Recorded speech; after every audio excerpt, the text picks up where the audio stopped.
One man is being victimized by our own government.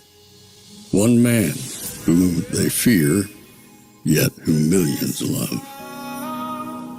One man who is willing to take the poison arrows of lawfare. One man whose voice has been taken away by a corrupt judge operating in a corrupt system. One man who has been ridiculed and insulted. One man who refused to back down. One man who refused to back down. One man who refused to back down. One man who stands between us and them. One man that wants to see America protected again. One man who wants to see America prosper again. One man who understands that a man is a man and a woman is a woman.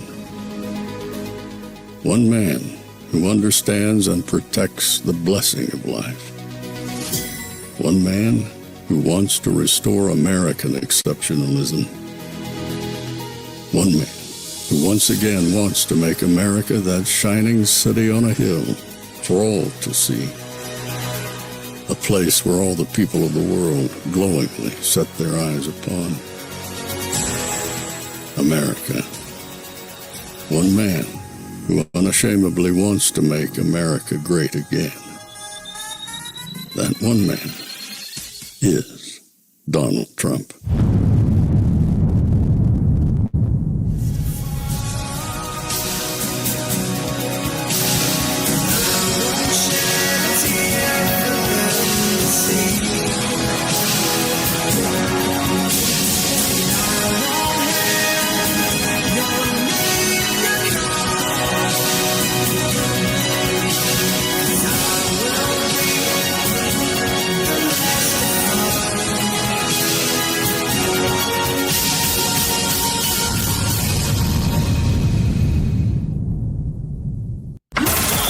This is Fanfare with Barry Cunningham. Of a Mar-a-Lago party shows Trump giving Epstein his personal attention. Donald! Donald! Donald! The footage, shot in November of 1992, before Trump opened the resort as a club, shows the future president surrounded by cheerleaders for the Buffalo Bills and Miami Dolphins, capturing Trump's fun-loving bachelor lifestyle for an appearance on Faith Daniels' NBC talk show. We're going to get great ratings on your show. Trump is surrounded by women as music blares in the background.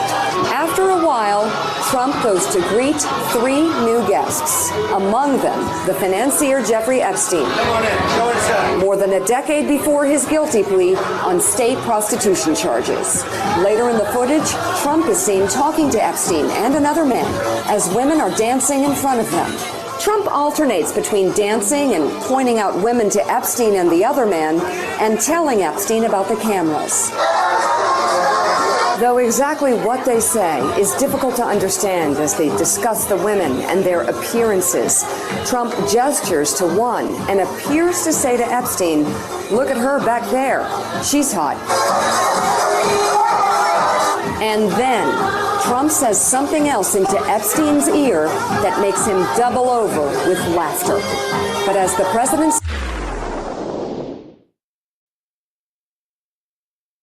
I'm not sure if anything happened today, anything that you might be interested in. I guess nothing. Nothing happened today.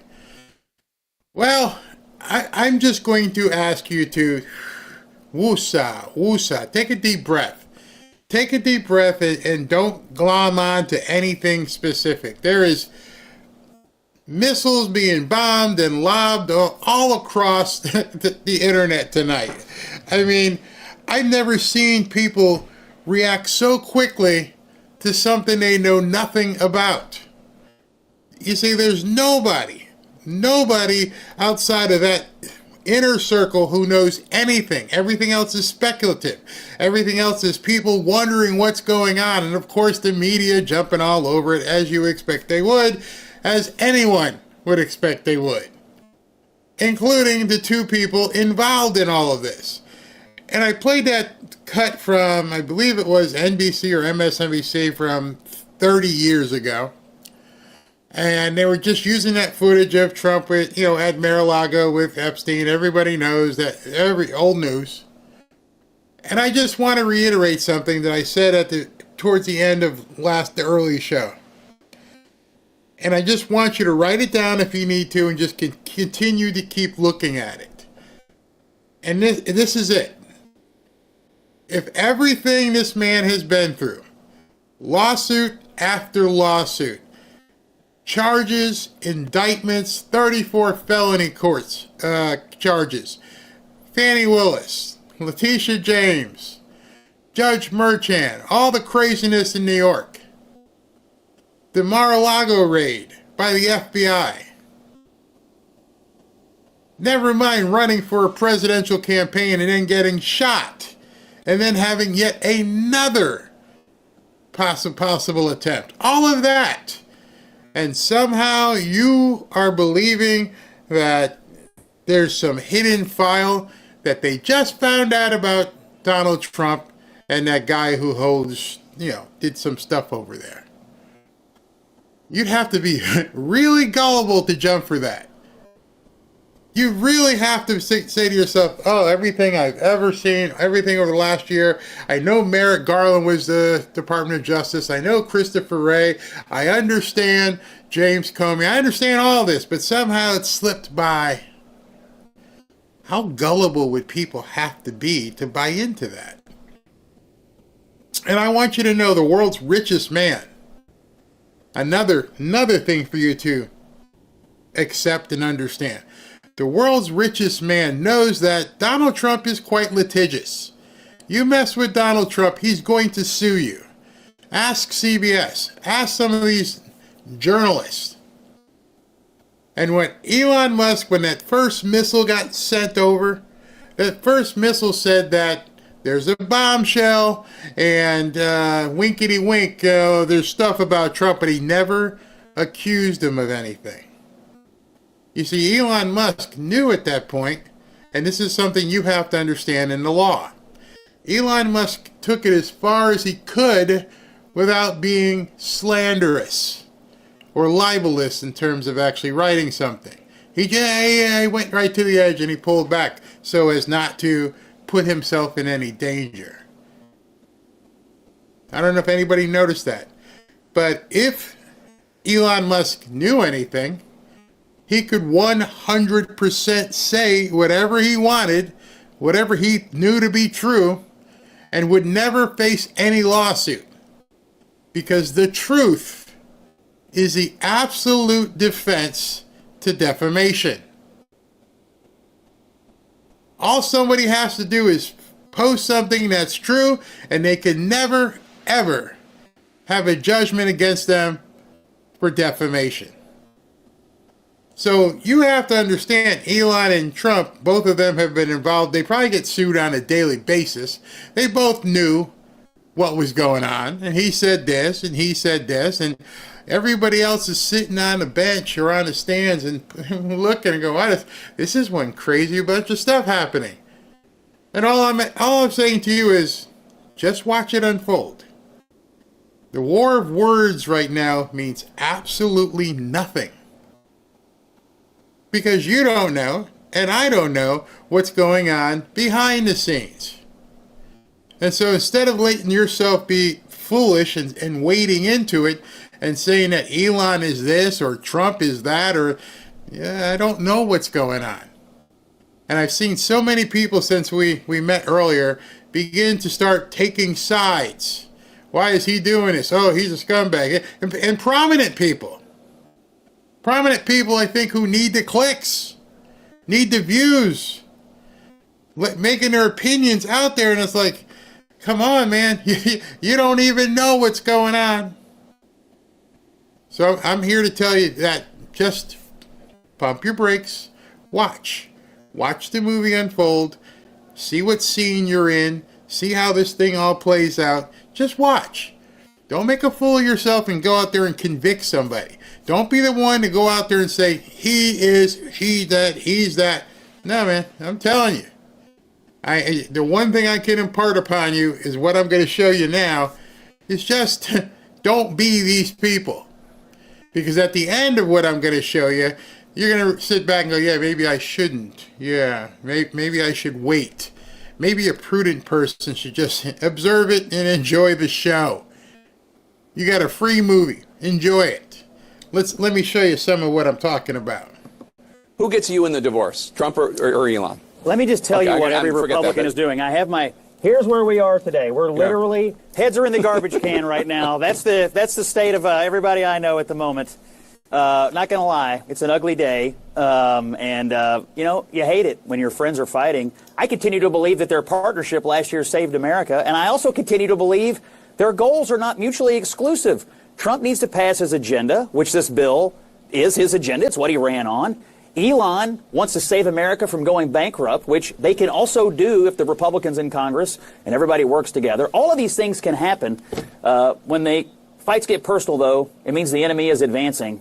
And in this case, it means the Democrats are laughing and advancing. So hopefully cooler heads will soon prevail and the president can get his agenda and Elon can convince the Republicans that the debt is a serious problem. But not going to lie, rough day for the Republicans.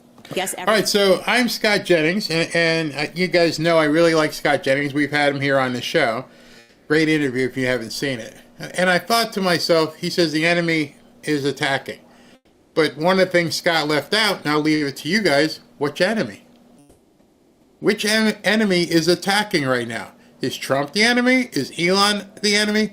Or is there another enemy? Are they actually, the friend of a friend of my enemy, are they actually after somebody else?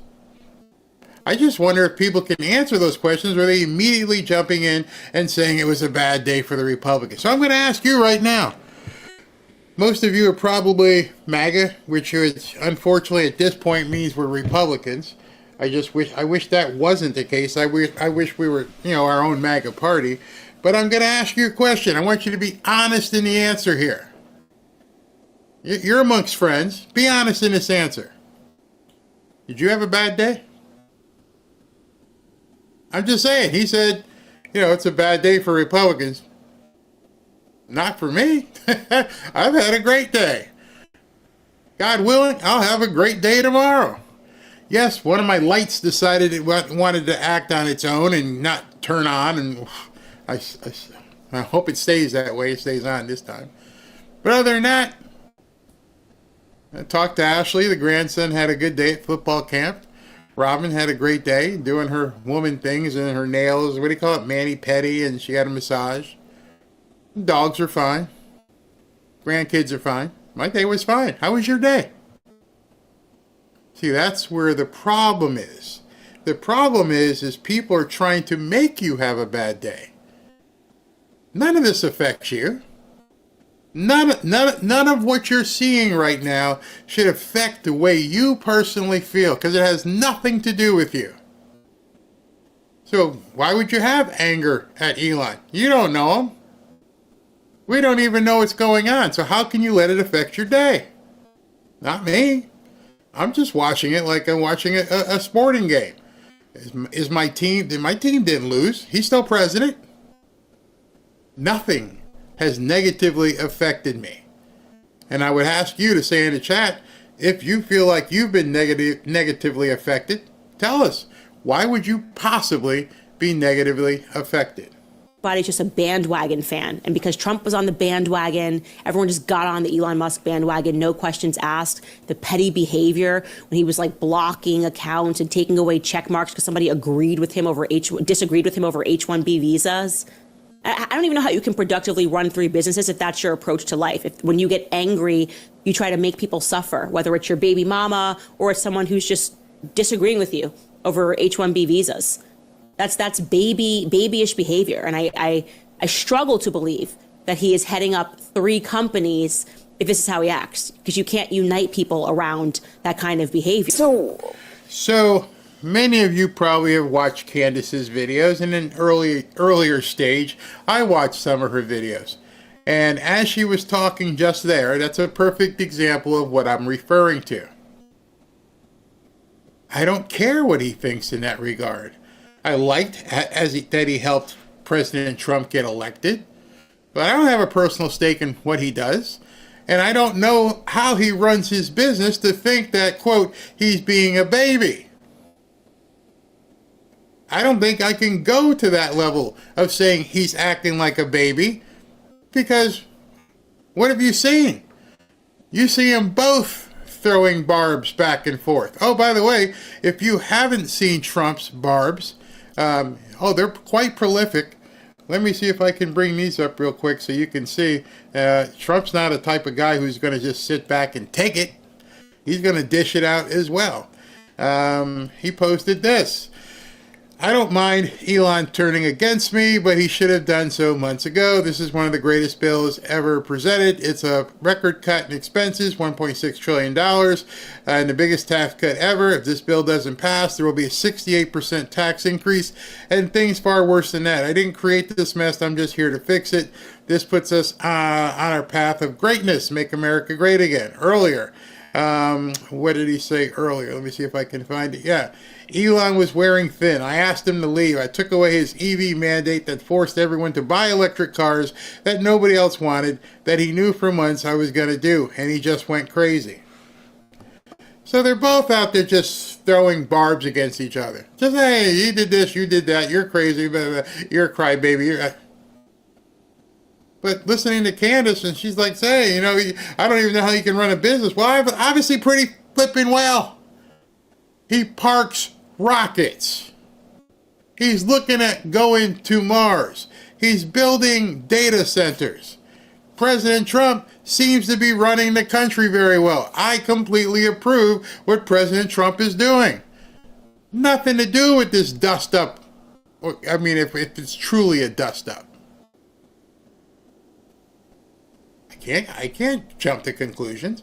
But of course, there's people out there who are capitalizing on, I don't even know what you'd call it, debacle.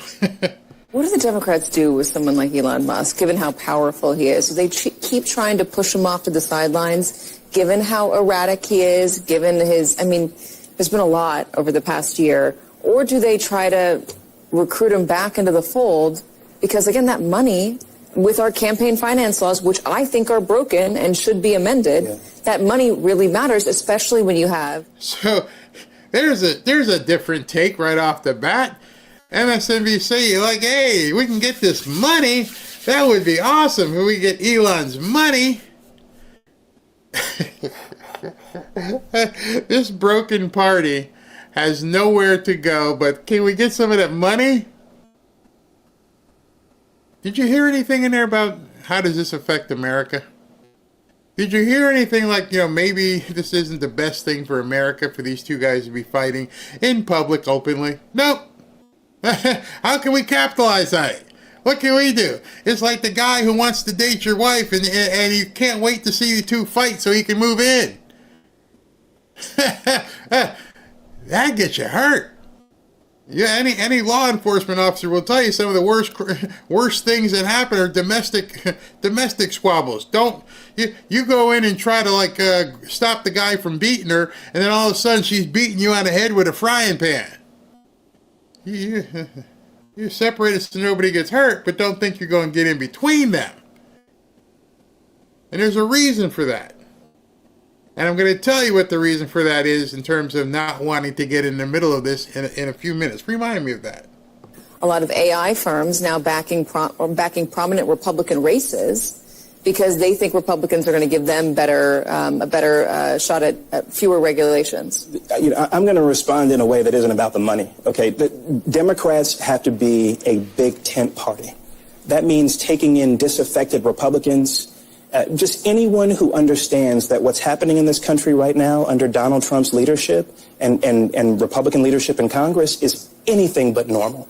And the way we do that is by bringing in people like Elon Musk and anyone else who would be open to the idea of competent government, of course, building a government that and an economy that works for everybody, including working people. That's the most powerful message for the next I don't know, year and some change before the November 2026 elections. We have to be a party that regains the trust of the working people in this country. It is untenable that Republicans are viewed to be better on the economy and for working people, or even competitive on that question. That means that we have completely missed the ballgame. So you'd take him back? I would take him back, and I would take anyone else of good conscience who wants to do right by the American people. How could you possibly take Elon Musk back?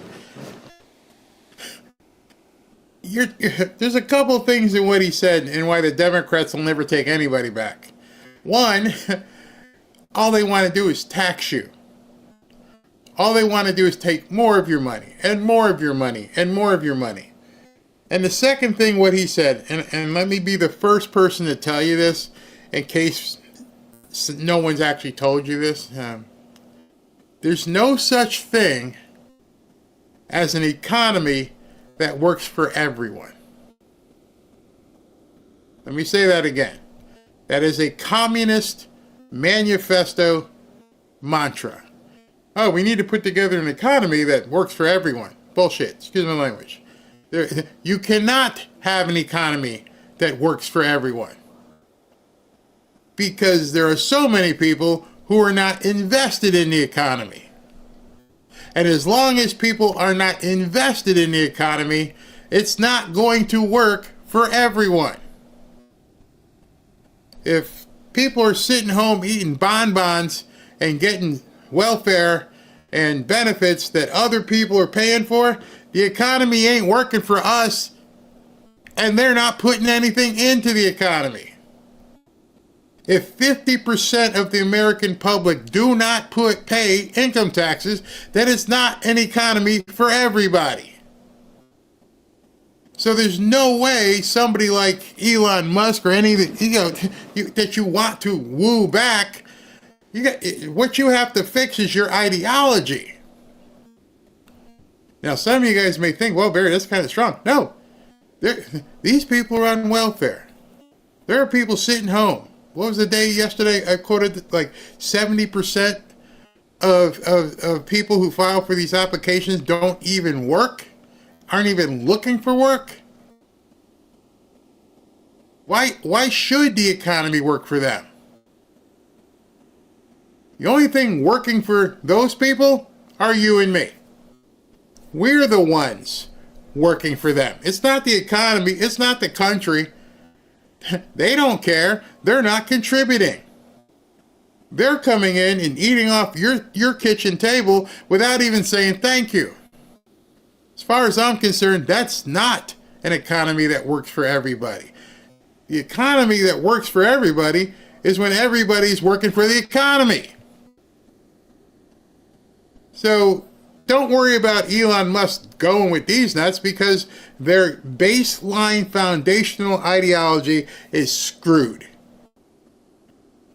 It can never work. It will just be more and more. You think supposedly Elon's pissed off about the debt and spending now? What makes you think, Mr. Democrat, that he would want to get with you guys who are spending even more? So think about that. If he doesn't like the big beautiful bill because it's going to add too much, how much is it going to add if we're paying all these newcomers and we allow people just to, sit at home while everybody else works? How's that going to work? It's not. Just had to point that out. Dumping all over Musk and vandalizing Teslas or whatever, and now suddenly we might be more back into him and thing. It's just like it's thing. It's like he's right about the big beautiful bill. I mean, it's like adding a $2.5 trillion debt. It's astonishing. I can't imagine anyone genuinely think this is like a smart thing. Well, I can't genuinely think how anybody thinks paying newcomers, millions, tens of millions of them, just free stuff. But that's what you guys think. You just don't want it cut from the right places. Don't take it from them. Take it from the other people who are working. Make them pay more taxes. Remember what Kamala said. We're gonna tax you on unrealized capital gains. We're gonna tax you on money you don't even have yet. That makes sense to anybody? Nope, not to me. Not to me. Kind of attack from Elon Musk against President Trump just a few moments ago was on the question of tariffs, and he said that there's going to be a recession in the second half of this year. Do you agree with that assessment? I do, and more importantly, the nonpartisan Congressional Budget Office agrees. As you know, this is the organization that is like the umpire here on Capitol Hill. They're not a Democratic organization, a Republican organization. They call the balls and strikes, and in the analysis they did just in the last couple days, it was very clear that these tariffs are going to be passed on to American consumers and are going to slow down the economy. So this is not Elon Musk making this up. This is confirmed by all the nonpartisan analysts. And I'm glad you raised this, Casey, because at a time that this Republican big, awful betrayal bill will cut taxes on very wealthy people and cut programs like Medicaid, it's also, if you take it in tandem with the tariffs bill, it's a huge tax increase on middle-class Americans, on every American. That's what He's lying. They just lie. They lie for a living. It's amazing that they're taking this as an opportunity. It was expected. I mean, I posted this earlier because, to me, this is what's really going on. The Democrats, this is their actual profile, it said, kill the bill and release the Epstein files. Thank you. Thank you very much. Hook, line, and sinker.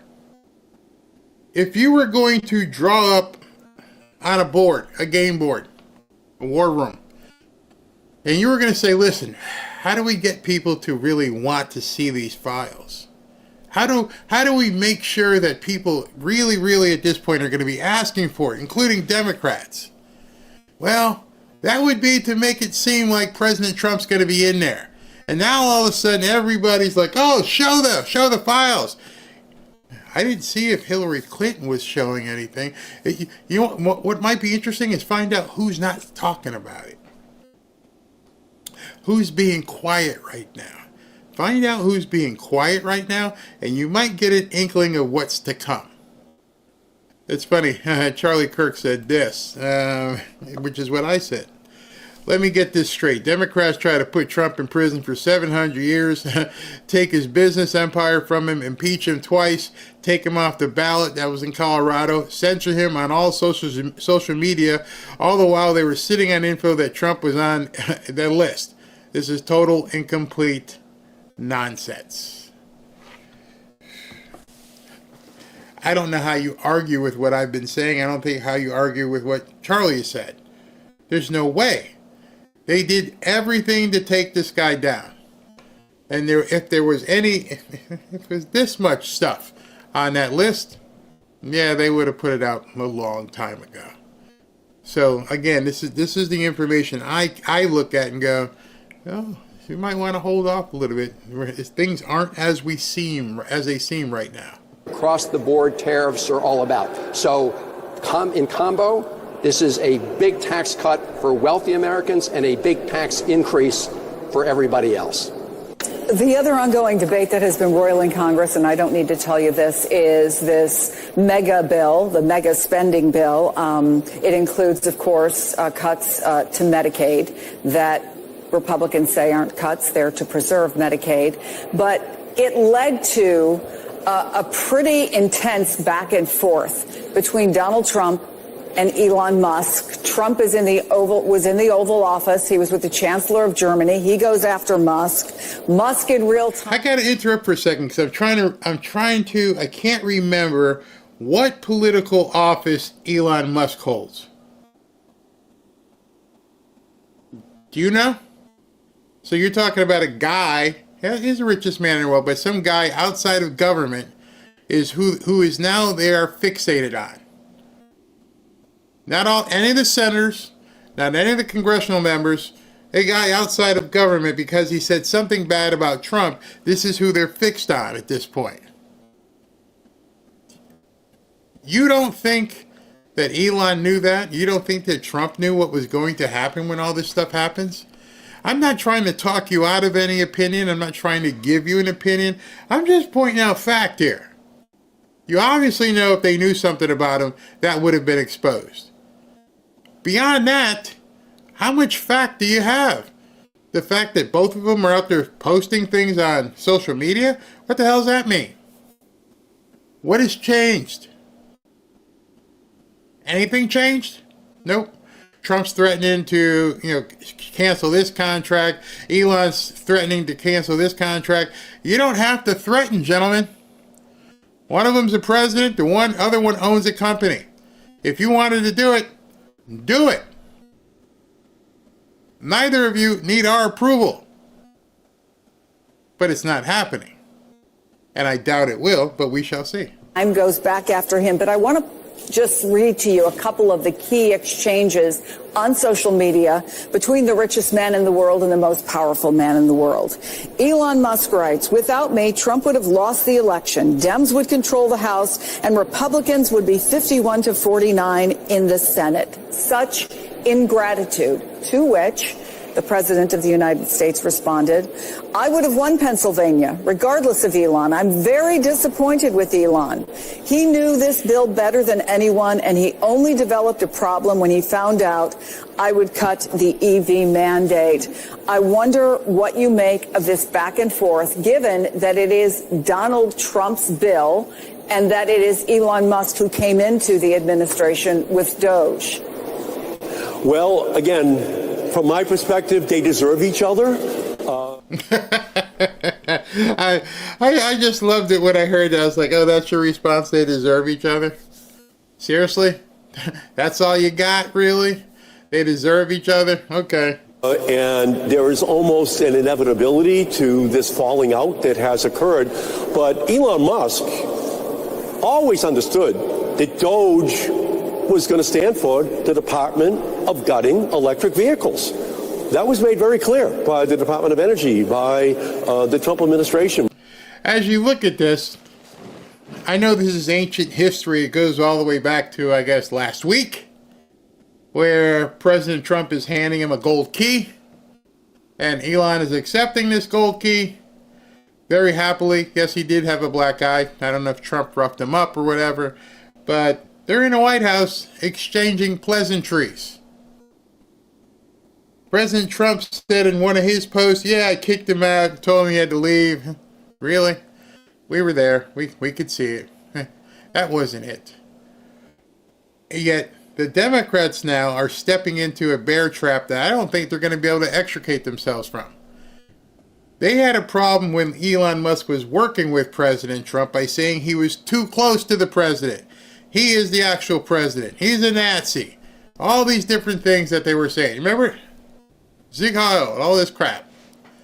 And now, they don't know what to say. And at the same time, nothing has really changed in their regard. If you're a Democrat right now, what are you going to tell your population, your constituents who want to see something happen? You got nothing. You still have nothing. You're watching these two guys fight, supposedly, but you have nothing positive to offer anybody. This would be your great chance. Whatever amount of people voted for Trump because of Elon, or who like Tesla, the ones who were stabbing vehicles, maybe this would be your time to go after them and say, hey, see, now he's good. But they're not going to do that, because they know the same principles and ideology that they have won't work for somebody like Elon Musk. In fact, let me prove that to you. Because the very fact of what Elon stands for is against what these people are. Let me show you. Elon posted this. Is it time to create a new political party in America that actually represents the 80% in the middle? That's not you, Dems. He's not coming back to the Democrat Party. He's putting out something in the water. Hey, can we create a new party? Let's see. Let's have a vote here and see what happens. Bam! 3 million votes. 81% of people said yes. One of those respondents was Nicole Shanahan. Yes, I am so sick and tired of the bait and switch BS. America is not a piggy bank that you can keep smashing open and expect to function. So, the Democrats, if they're smart, stay the hell out of this. You got no place here. There's nowhere for you to run. If anything is happening, he's saying we need to do something for people in the middle of the road. What if, what if this was the mechanism to destroy the Republican Party? Light bulb's going off for a second? Just want you to look at something, all right? She's unhappy and he's unhappy. And he's talking about, is it now time to create a new political party that actually represents the 80% in the middle? So Donald Trump would have a hard time right now creating a new party. Oh, it's so much you'd have to do. But could somebody who's outside the White House, who has the money, could they create a third party? Yes. You see, one of the biggest obstacles that people have had in terms of creating different parties is being able to A, have the money to do so, B, having the time to do so. Getting on all the different ballots, getting all the paperwork done, do everything you need to do to be recognized as a real third party. So I ask you this. What if Donald Trump is done with the Republicans? What if the Masseys, the McConnells, the Rand Pauls, all the snakes in the grass, John Cornyn, what if President Trump and Elon have sat back and go, you know what? This is never going to work with these scumbags. I'm here for now. We got a couple years before 2026. What if we created a new party? So we're not beholden to these nuts. And yes, that would cause a rift in terms of voting and percentages and everything else, which is why you would need the time to develop that new party, to get people to come on over here, because those Republicans over there suck. It's as many people have said, it's the Uni-party. It wouldn't take much for people to be convinced to leave that Uni-party and tell them to screw off. Everybody, Mike Johnson, John Thune, John Cornyn, Rand Paul, all of you. We're done with you. We need to do something to save America. Remember, President Trump has never filed MAGA as its own party. I'm riffing here. I want you guys to just, again, I'm not trying to convince you. I'm just trying to say, what if? What if the richest man in the world is able to put together an infrastructure for a new party? Completely new party. Well, Barry, how would they be able to do anything? They wouldn't be able to do anything because this two-party structure has been in place forever, and this two-party structure is dependent and controls this and control. Well, it controls it if the president doesn't, break it. If the president doesn't say, yeah, I don't know, I'm going to go full Andrew Jackson and just tear it down. What if? What if this is the perfect opportunity to completely dismantle the Uni-party? And so as you're thinking this in your head, and you're like, Barry, you're bat poop crazy. No, I want you to sit back, maybe today, tonight, tomorrow, whatever. I want you to write something down and say, if I was going to destroy the Uni-party, if I was really, truly going to obliterate the deep state, maybe one of the ways to obliterate the deep state and the fourth estate and all this stuff with the media, what if the way to do that was to just say, you know what, I'm done with all of you? How would it work? I have a guest coming up at 8:30, Ron Simmons, who's been a conservative author and speaker for some time. He don't know what's coming, but that's what I'm going to ask him. What if? What would it take? Hopefully some of you guys are sitting back going, yeah, I'd leave. I'd leave in a heartbeat. Robin would leave. I don't give a crap about the Republicans. I'm sick of the Republicans. I hate saying I'm a Republican. I don't even like saying it. Hey, I'm an independent. I got nothing for these people. They're nuts. And all they do, as you've seen, is muck things up. Forget the Democrats. But you've seen now the Republicans are as much an impediment to America's success as Democrats are. The Susan Collinses, the Lisa Murkowskis of the world, that keep things beholden to them. I don't know the answer. But when I saw this, though, I was like, why would you, in the middle of an argument with Donald Trump, why would you mention that? Why would you talk about politics? You're talking about Donald Trump, you're pissed off at him and everything else, and you got companies to run. The last tweet I thought I would see today, this is the last thing I thought I would see, is Elon Musk talking about politics. If I had a sour taste in my stomach, if I couldn't, I don't want anything to do with this man, and nothing to do with you people. I can tell you one thing, that party would never get off the ground without MAGA. You guys know that. We're sick of the Republicans. Every single one of us would be like, yeah, that makes sense. I'd be down with that. Would you? If you had the opportunity to have a third party that actually meant this and could actually get things done, would you want to do it? Probably say yeah.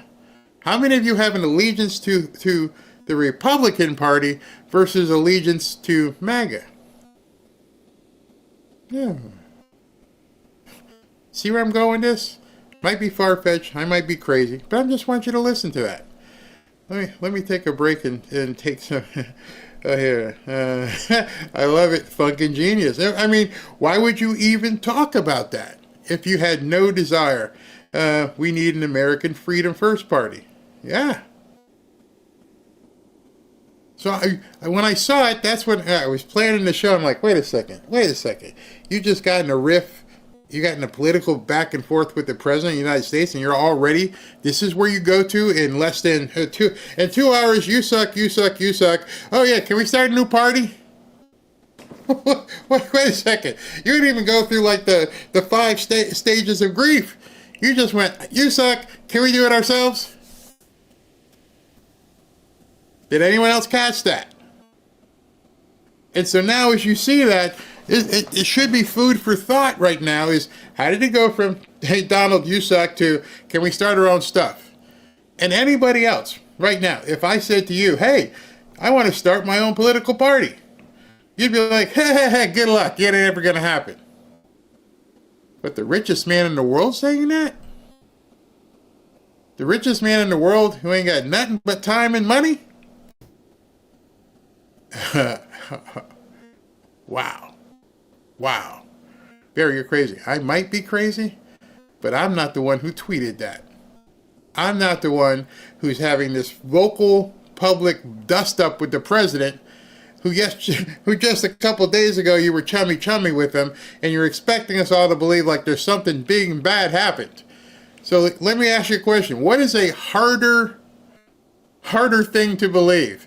That this is what you're seeing is real?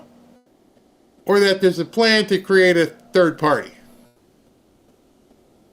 And I'm looking at here, and people are like, yeah.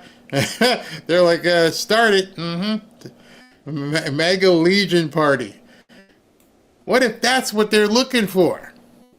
What if this post was specifically designed to get people to start thinking about this? You got Nicole Shanahan right away. Bam, she came in. It's got legs. It definitely has legs. It definitely is, at minimum, worth thought. At bare minimum, you should sit back and go, yeah, I don't give a shit about Democrats, and I'm about here on the Republicans, and I don't think they represent me.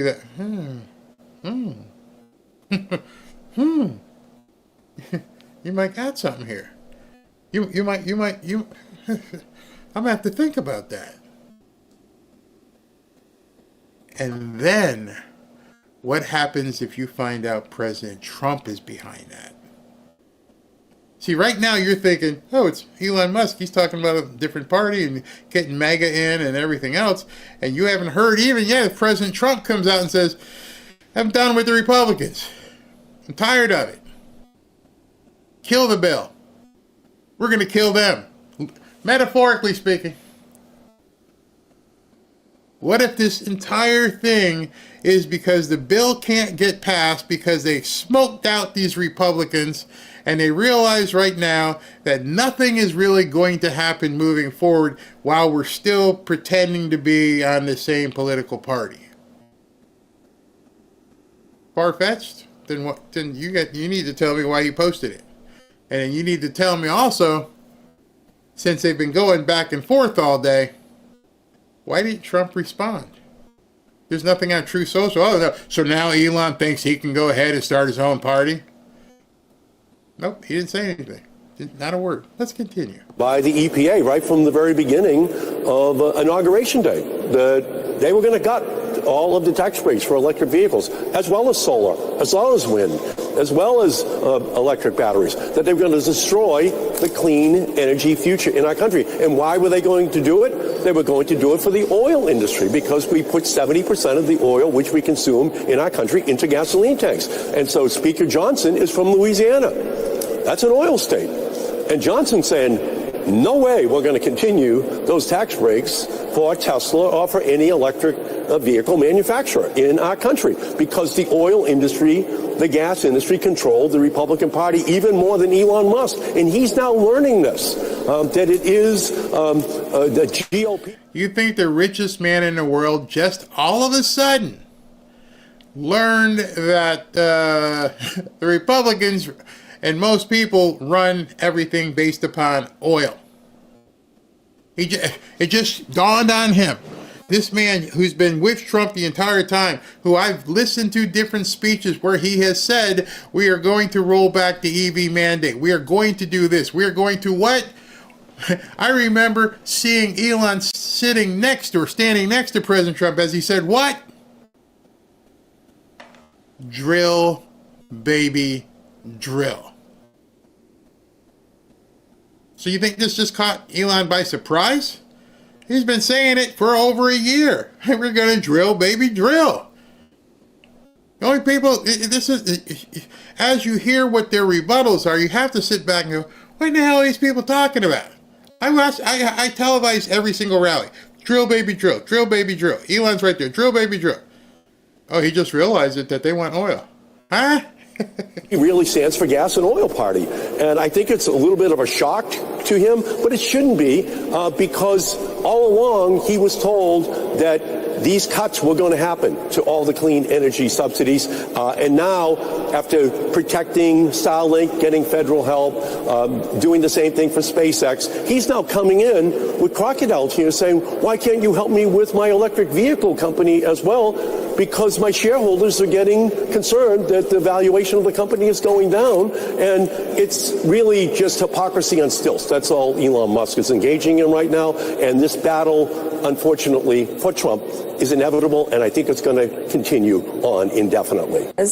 So, crocodile tears because he didn't realize that Trump was actually serious. That he was actually going to pull the plug on EV and go, let me ask you a question. I have showed it many, many, many times.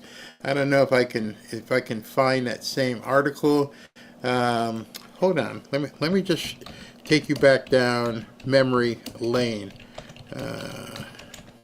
For somebody who didn't know something was coming. Let's see here. Where's that article I put up? Okay, yeah, I can use this one.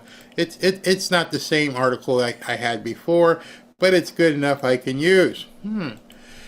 Elon Musk brought the world's biggest supercomputer to Memphis. Residents, hold on, what's this thing? Residents say they're choking on its pollution.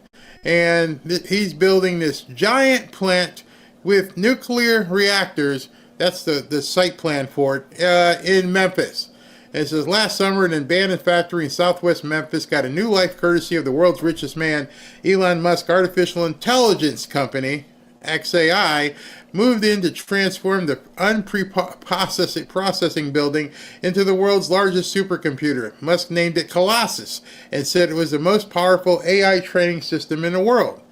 It was sold locally as a source of jobs, tax dollars, and a key addition to the digital delta. The move to make Memphis a hotspot for advanced technology. And he's building this, and it's going to be a giant computer. It says it's home to 17 other things. The race for AI, they're talking about this. Funny. I don't see him like putting all his chips in Tesla. He's putting his chips in AI. Also, Donald Trump's a bum. He's no good. And he's this. Is Donald Trump's profile still on X? Or did he get mad and, as Candace said, booted him? Did he boot him? No. Just watch. Just sit back and watch. You're watching a movie. Elon Musk is very rich, and he has a platform. He's also uniquely mercurial, Peter. I mean, this is a guy that was a Democrat all of his life, only voted for Democrats, or at least while he was here, was a big proponent, a big fan of President Obama, turned away from the Democratic Party, not because he was suddenly enamored with Donald Trump, but because Joe Biden didn't invite him to an EV summit. Obviously, there was stuff going on there. There was some controversial stuff with Elon bubbling. But, I mean, the real turn happened when he felt slighted. So I wonder if it's so easy to say that this, I mean, maybe they will patch things up and everything will be fine tomorrow, but it feels like a dangerous risk to take. By who? Yeah, and I don't want to say that it will be patched up. I'm just saying that we don't know. But you're right. I think that's right. Elon Musk is different than Ted Cruz or Lindsey Graham or Marco Rubio. They're professional politicians who've learned the skill of ingratiating yourself to people in power in order to maintain your viability within the system, right? Elon Musk is not a political guy. And you're right. He's kind of an erratic person. He's somebody who's... Wait. If Elon Musk... interesting that he just said that if Elon Musk is not a political guy... then why did he just post something about creating a new political party? You're exactly right, sir. He's not a political guy, as far as you knew, but then just a little while ago, he decides he wants to ask a question about, are you guys ready for a new political party? Seems to not be the guy you think he is. With multiple women because he thinks the planet needs more of his offspring. He thinks, we ought to be moving the population to Mars as soon as possible. He by our own reporting, he uses certain medicinal products in a way that I don't think doctors would tell you to use them. And so he is unpredictable, and that makes him different than other people who have broken. It makes him different. How about the zeros in his bank account make him different? You, sir, have no idea what drugs he is or isn't taking. Let's just make sure we understand that. You have no idea what drugs Elon Musk is taking. So, these people, if Elon Musk is sitting home, he's like, I don't want to have anything to do with them. They're just complete morons. Well, I would invest a dime into that stuff. In fact, I don't even want... he could buy your network tomorrow, but he's not, because it's not worth anything. Oh, no question about it. I think it'd be interesting to see whether Trump is willing to let him go altogether, because it would be a dangerous thing in some ways for Trump to have Elon Musk entirely on the outside. Where are you going with this? Well, I think what you're seeing is a battle between the purist and the pragmatist. I don't like it. I want it to stop. I want to tell them, if they're both watching, knock it off. We're done with this. This is an incredible moment for our country. It's awake. It's optimistic. It's on board with the golden age. Don't sabotage it with a self-inflicted feud. Don't let the Dems get back up from the floor where they belong. You got two really successful people, billionaires, and they both, I guess, have egos, but they also have different ways of seeing things. The great thing about this is we all see it. This is an incredibly transparent administration. This isn't a bug in the system. This is the system. So I want you to compare this system to the one, that ended in 2020. Would you take a forceful president and a billionaire publicly feuding in public, over an invalid president, who was kept hidden from the public, leaving the country without a leader? And that's a great question. Even with all their foibles and the two of them fighting like high school kids, which I cannot believe that is real, because I wouldn't think that these two guys in their position would be fighting like high school kids. The mere contrast in what we're looking at is like, wait a minute, you're the richest man in the world and you're the president of the United States, and you guys are having a movie like this is Bad Girls. So that leads me even further to just think, we're not seeing the truth here, that this is indeed some sort of movie that we're watching to influence somebody somewhere somehow. It's not real. It just seems like AstroTurf. I mean, first and foremost, those that, many of you have probably had fights or people you didn't like. It usually starts right in someone's face. You're in the White House. You got a problem with Trump? Say, hey, I got a problem with you. That didn't happen. Not that we know of, not that we didn't see. Did anybody see it? I haven't heard any reports that there was any sort of tussle in the White House. Again, pay attention to who's not talking. Pay attention to who's not making any comments. Everybody else is making comments. I'm here to be a sponge. I'm here to just watch and see and look and point things out to you and just say, think about what's being said here. And especially with him saying all of a sudden, hey, what about a new political party? Out of the green, just out of the blue. What do you mean, another political party? Interesting, wasn't it? I've got Ron Simmons coming on, so I'm going to jump from this. We're going to take the interview with him. We had an interview planned before this whole dust up or whatever it is occurred today. So let me finish with Greg Gutfeld, and then we'll take the interview. Take this any day. At least I know what's going on, and I can somewhat enjoy it. But I want him to stop. I've had it. This is it's like I don't want to see my parents fighting. I just want them to get back to, I like Batman and Robin. I don't like spy versus spy. Can I talk just... know anything. All right. I'll take Steve Bannon after the interview, because there's just some weird stuff going on. Weird stuff. And I just feel like a lot of people aren't paying any attention. So let me take a break here real quick, and then I'll come back and bring Ron on.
Back to Fanfare with Barry Cunningham.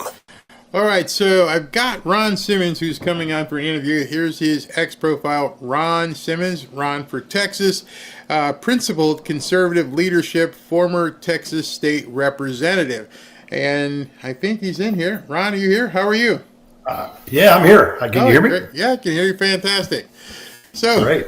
It says former Texas state representative. You were obviously a Republican at that time. So what do you think, what do you see is going on today? I mean, there's been so much back and forth. What's your opinion on what's happening? Well, if you're talking about the Trump and Musk scenario, I think I was a little bit taken back, as everybody has been, but I'm a little bit like you. I was listening to a little bit of what you were talking about earlier. My experience in watching President Trump and the people that are close to him, and I know some of them pretty well, is that while one hand's over here doing one thing, the real thing's happening over here. And I don't know if that's the case here with Elon and he. I mean, Elon has never been in the world of having to make the sausage in Washington, which is very ugly process. Having my own experience at that in Texas, which if it was a country, it would be the 8th largest country in the world from a budget standpoint. Right. So I understand that. And so I cannot believe that these two men that have been on the same page about so many things are going to end up splitting over whether or not this so-called budget bill is done exactly the way either one of them want it. It will not end up like it is today. It's going to end up something different than it is today, and it will not be exactly what any of us want. But that's the way things work. And I hope Elon understands that. And, my advice to President Trump is, look, the only way that you can have a fight is if two people hit. So let's just move on to other things. And I would, you and me, we would call Elon into our office personally and just have a discussion with him, right? Privately. Right. And so, but that's, none of that's really important. What's really important is what's been going on. The price of eggs down 60%. Exactly. We're closing our borders. We're going to extend the tax cuts. We're going to keep, the Democrats from raising taxes on everybody. The tariffs are working. I believe the negotiations are happening, and thank goodness they're not all happening in public. I know for a fact that they're talking to many of these countries. And I believe that sometime in the early fall or late summer, most of all the tariff stuff will be settled. Might take a little longer for China, but most everything else is going to be settled. The big unknown, which is not necessarily a huge factor in our daily lives, but is something that was a part of the campaign, Barry, is the Ukraine-Russian war. Yes. I don't know what's going to happen. I think that surprised President Trump and everybody as to how obstinate both of these guys are being. And in my opinion, Europe needs to be the one to step in and make the thing stop. They're right next door to all of them, and Europe needs to step up their game and do what they have to get that thing negotiated to end. I completely agree with you, because to me, that's more important. That has an impact worldwide in terms of what will happen, what won't happen.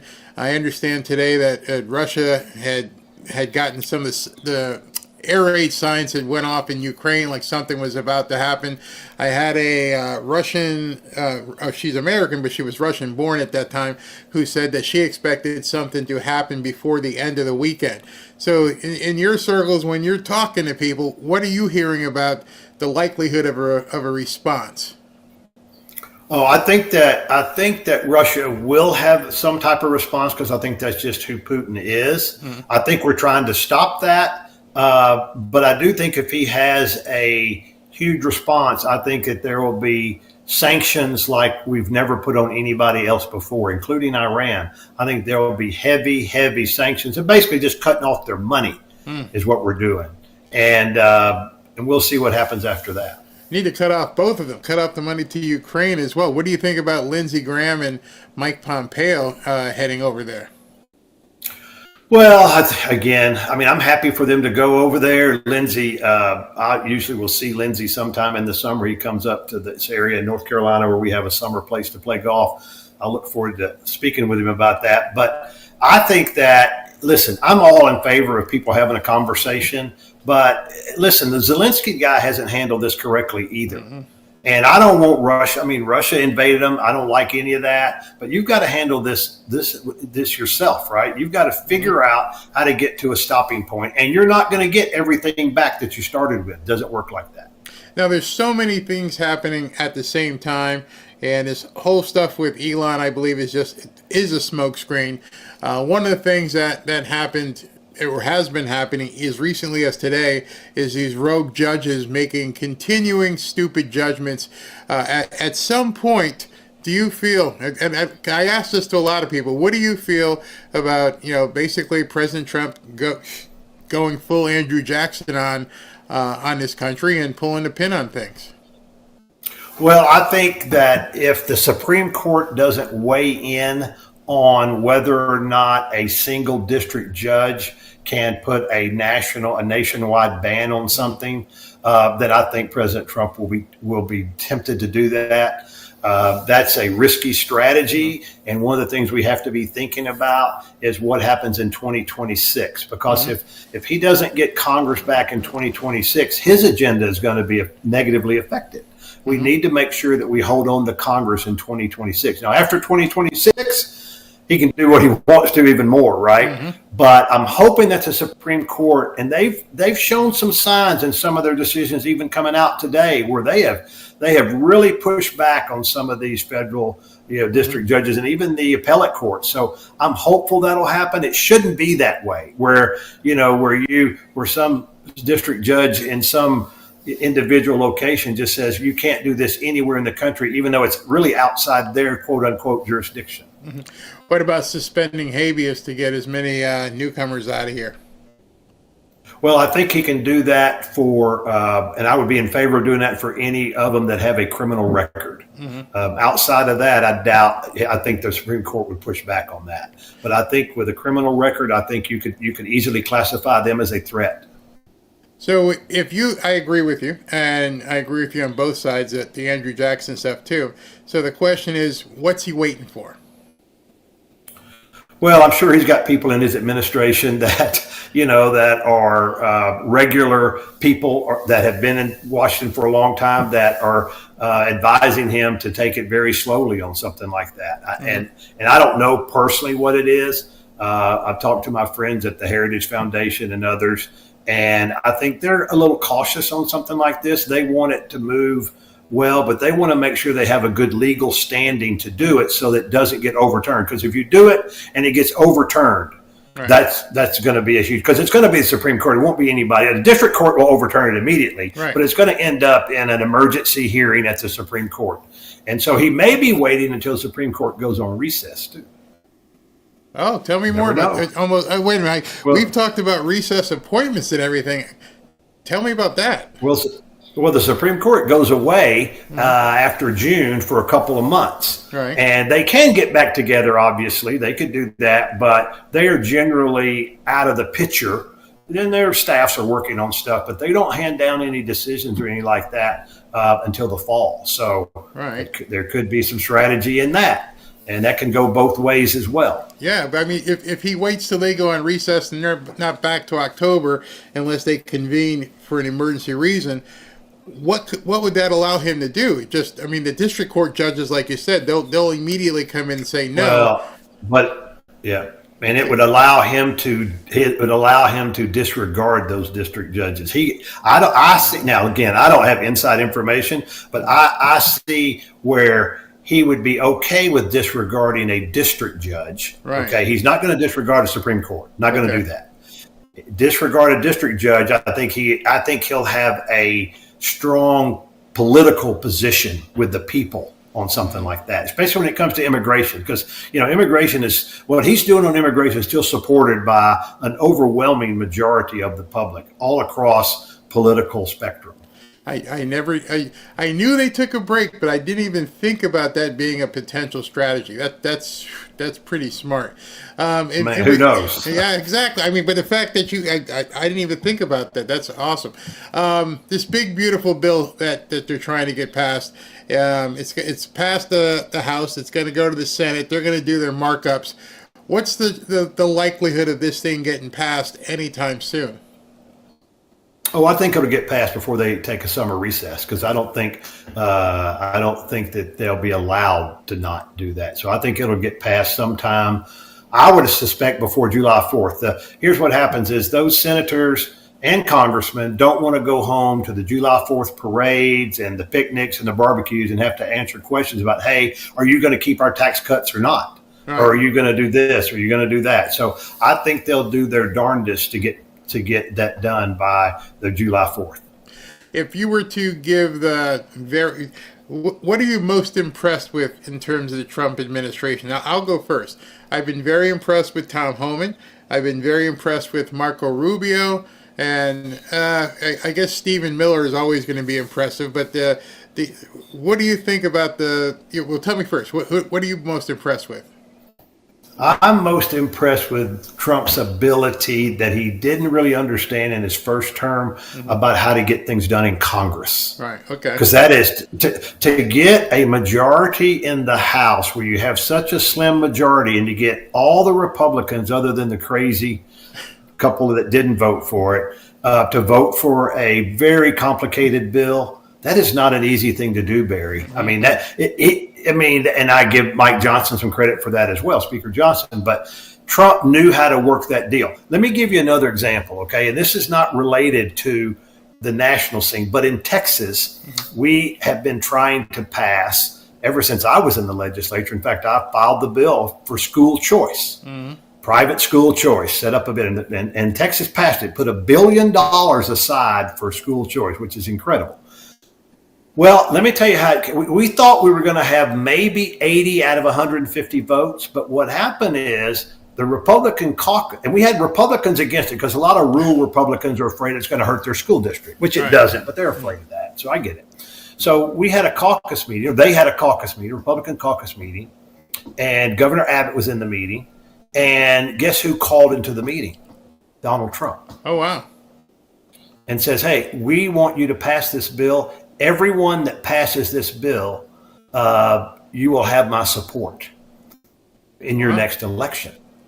And so all these rural Republicans, other than one, jumped on board and voted for the school choice bill. So that's something he would have never even thought about or even understood to do in the past. So his ability to work with Congress, and that's what I think is happening in the Senate right now, it's light years ahead of where it was before.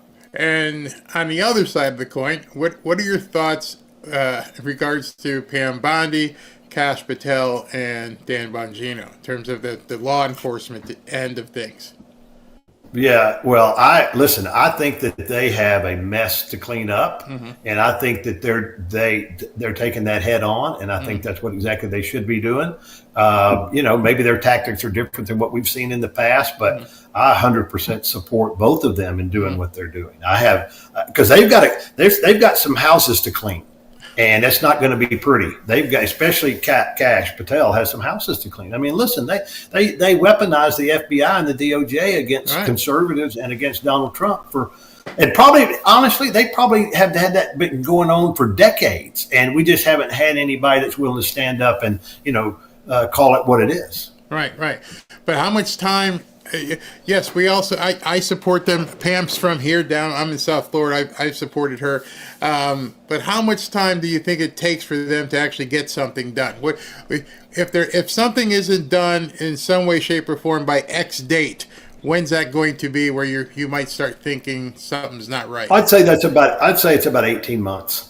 That's about what I'd say. Wow. And here's the deal, Barry. I get it. Everybody wants it yesterday, but it doesn't work like that. You still have to make sure that what you're doing is legal and that what you're doing will be able to withstand scrutiny and what have you. So you do. And again, they're probably being, they probably got advisors that are saying, okay, look, let's make sure that we walk before we run, have all the facts in our order. Because remember, the people that are the problems, they've probably been covering up their stuff, right? Right. So they're not making it easy to find.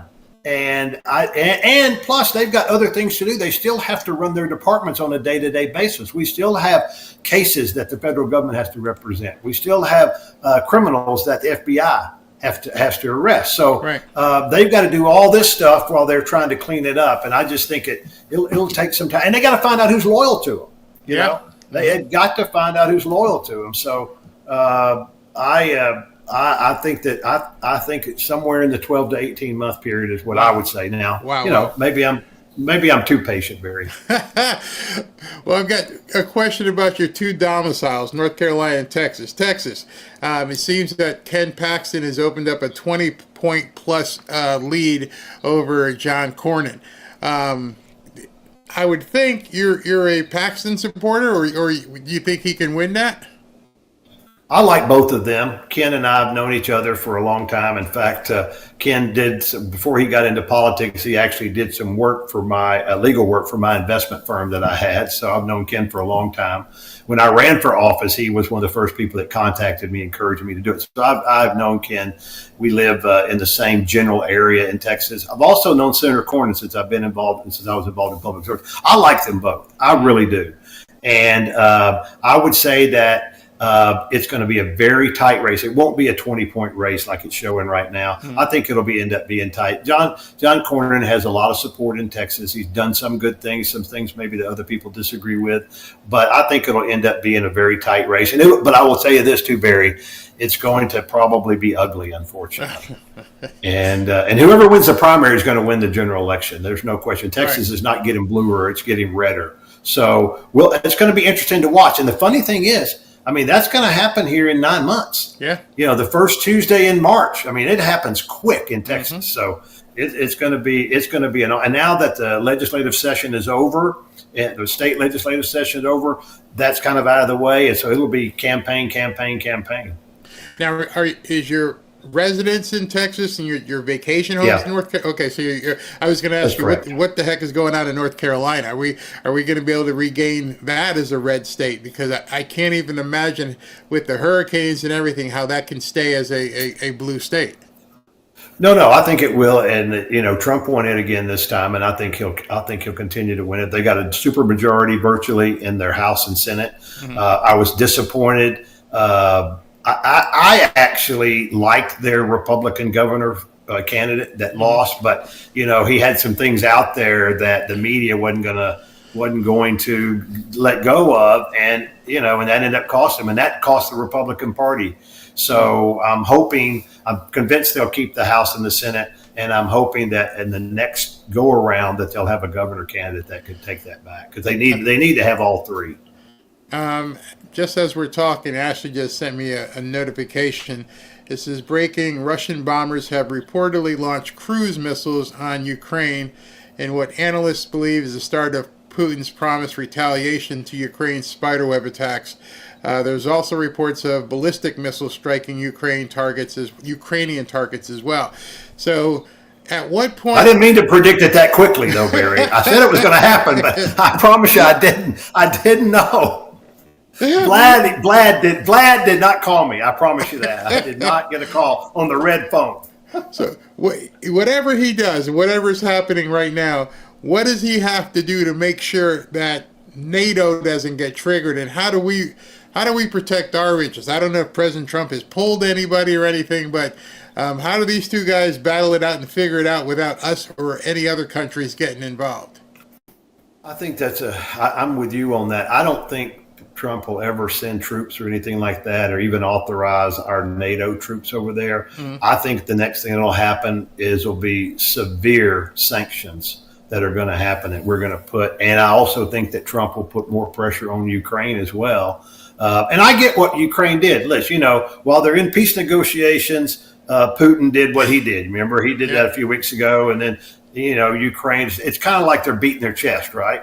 And then, and Putin's, he's going to have the last word and things like that. I mean, he's already been willing to let 1 million of his own troops either die or get injured because of this. Yeah. I mean, seriously, is it really worth that? Yeah. No, not at all. I mean, it doesn't make sense whatsoever. So tell us in closing, tell us a little bit about what you're doing now that you're no longer in politics, or are you looking to get back into politics? Or are you happy with what you're doing? No, I'm happy. I serve as a senior advisor to the CEO of Heritage Foundation, and also serve as a senior advisor to the CEO of Texas Public Policy Foundation, which is a state-based think tank. So I keep my fingers involved from that standpoint. My daughter, Allie Beth Stuckey, has a very popular podcast, and I'm on that occasionally with her. I've got a book, Life Lessons from the Little Red Wagon, that's out there. It's been successful. We've enjoyed having that. And when I left the legislature, the governor asked me to oversee from a board of directors level the state's workers' compensation program. and keeping that healthy. And just to let everybody know, I've got a copy. This is the book, the Little Red Wagon. Little Red Wagon. It's a tongue twister by Ron Simmons. If you guys want to get this, I think what I'm going to do is give away a few copies, Ron, so people can actually start reading this and help you out in terms of getting some sales pushed and everything else. Because I think people here would need to fuel themselves and nourish themselves and get knowledge on things instead of just letting the media, try to drive things into them. So, and of course, your daughter's got a great platform. Is she with Turning Point? No, she's with Blaze, right? You there? Hello? Hello? Hello? Oh, looks like we lost him. So, looking down here, am I still live? Yeah, I'm still live. I guess his connection went down, not mine that time. But anyway, here's the book, and it's called Little Red Wagon, and it's life lessons from the Little Red Wagon. 15 ways to take charge and create a path to success. Are you back? Oh, you're back. I'm back. Yeah, thank you. I don't know what happened there. I'm kind of in rural North Carolina, so maybe it was my problem. What part of North Carolina? Western North Carolina, not far from Asheville. Where? You're getting close to my wife's relatives out there. Highlands area, Cashiers area. Cashiers, yeah. Yes. Kind of in the mountains, yeah. Yeah, my brother-in-law lives in right there in Highlands. He builds houses out there, and she's got an aunt. Really? Yeah, she's got an aunt that lives out there, and her father used to live in Silva, so we used to head up there. And one of my favorite places on earth is Maggie Valley. I just love Maggie Valley. It's beautiful. Well, we get up here to get out of the Texas heat. Well, tell me about heat. We're down here in South Florida. Tell me about this book real quick. 15 ways to take charge and create a path to success. And what I was saying when you got blinked off there was, I think a lot of people need some nourishment to understand how it is you can obtain success. So tell us about some of these 15 ways. Yeah, well, one of my mentors is a guy named John Maxwell. John is an author. He was just at our church this past weekend.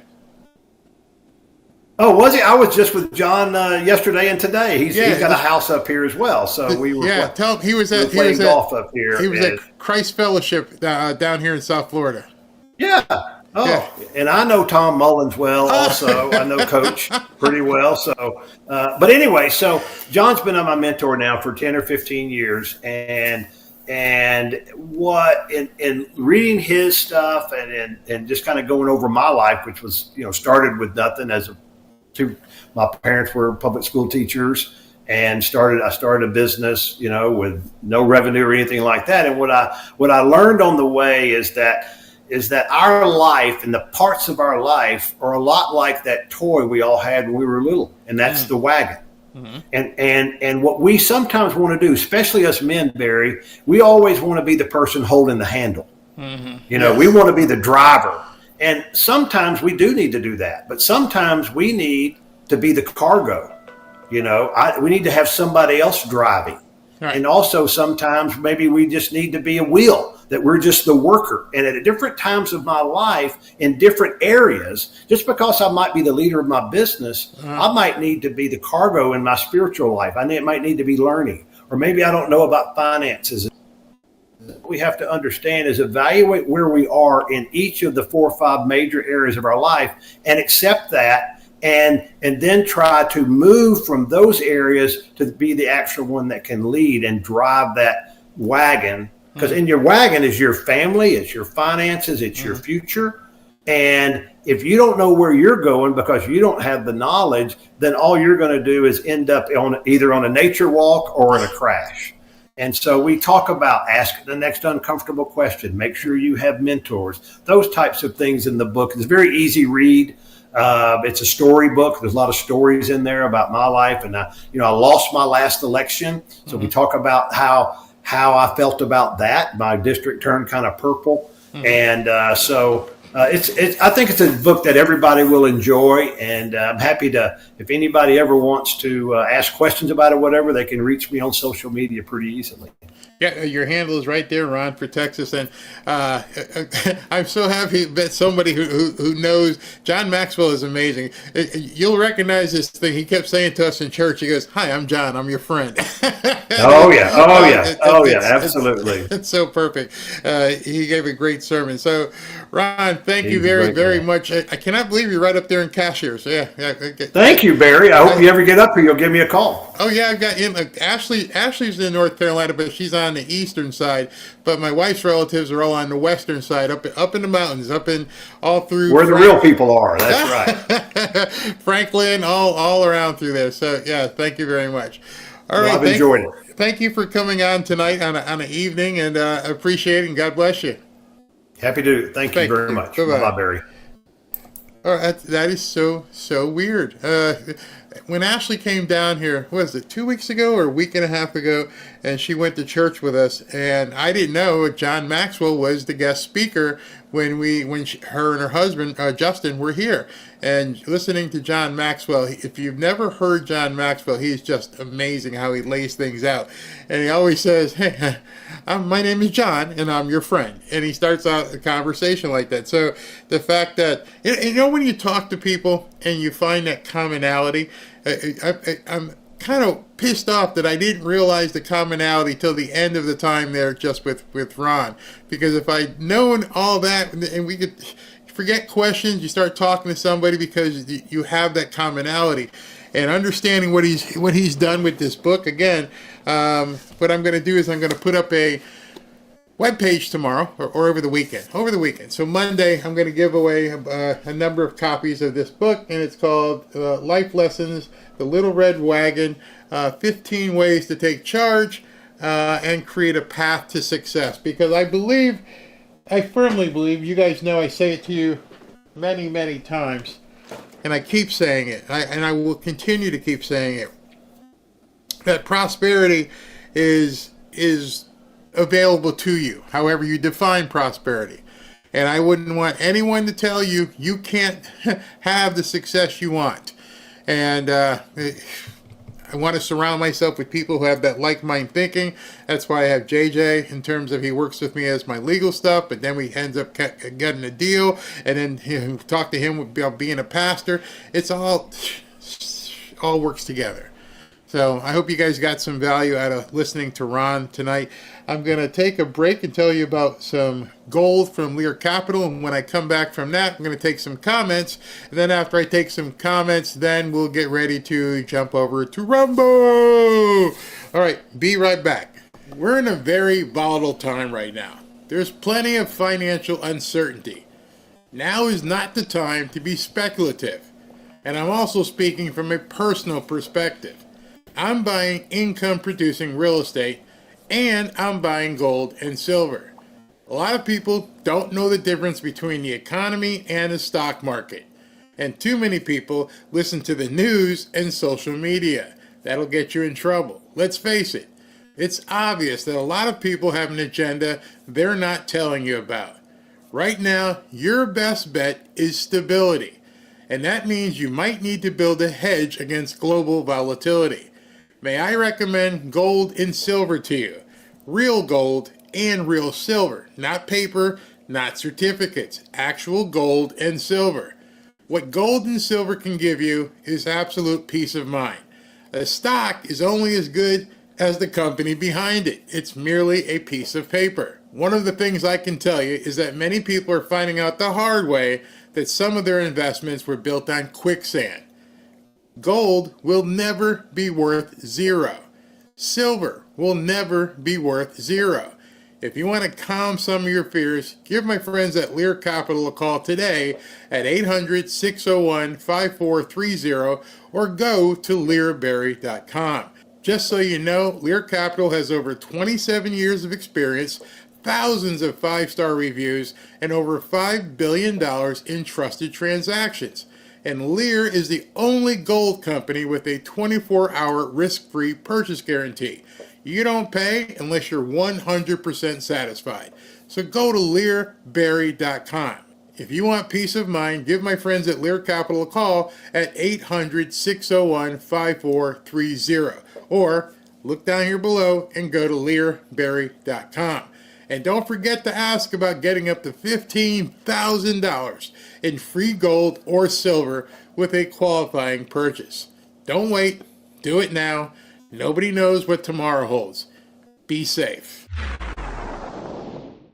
I just want to say thank you to the Fanfare community. And if you're new here, I'd like to take a moment and welcome you. If you watch my videos, you've probably realized at this point that this isn't your usual podcast. The difference is that every single day, I try to make this show an open conversation amongst friends. You see, I believe that speaking to friends, here and in your own circle offline, is the best way to push back against all the lies being told by the Democrats and the media. I encourage people in this community to welcome each other, and in doing so become a source of support for those seeking to unplug from the matrix.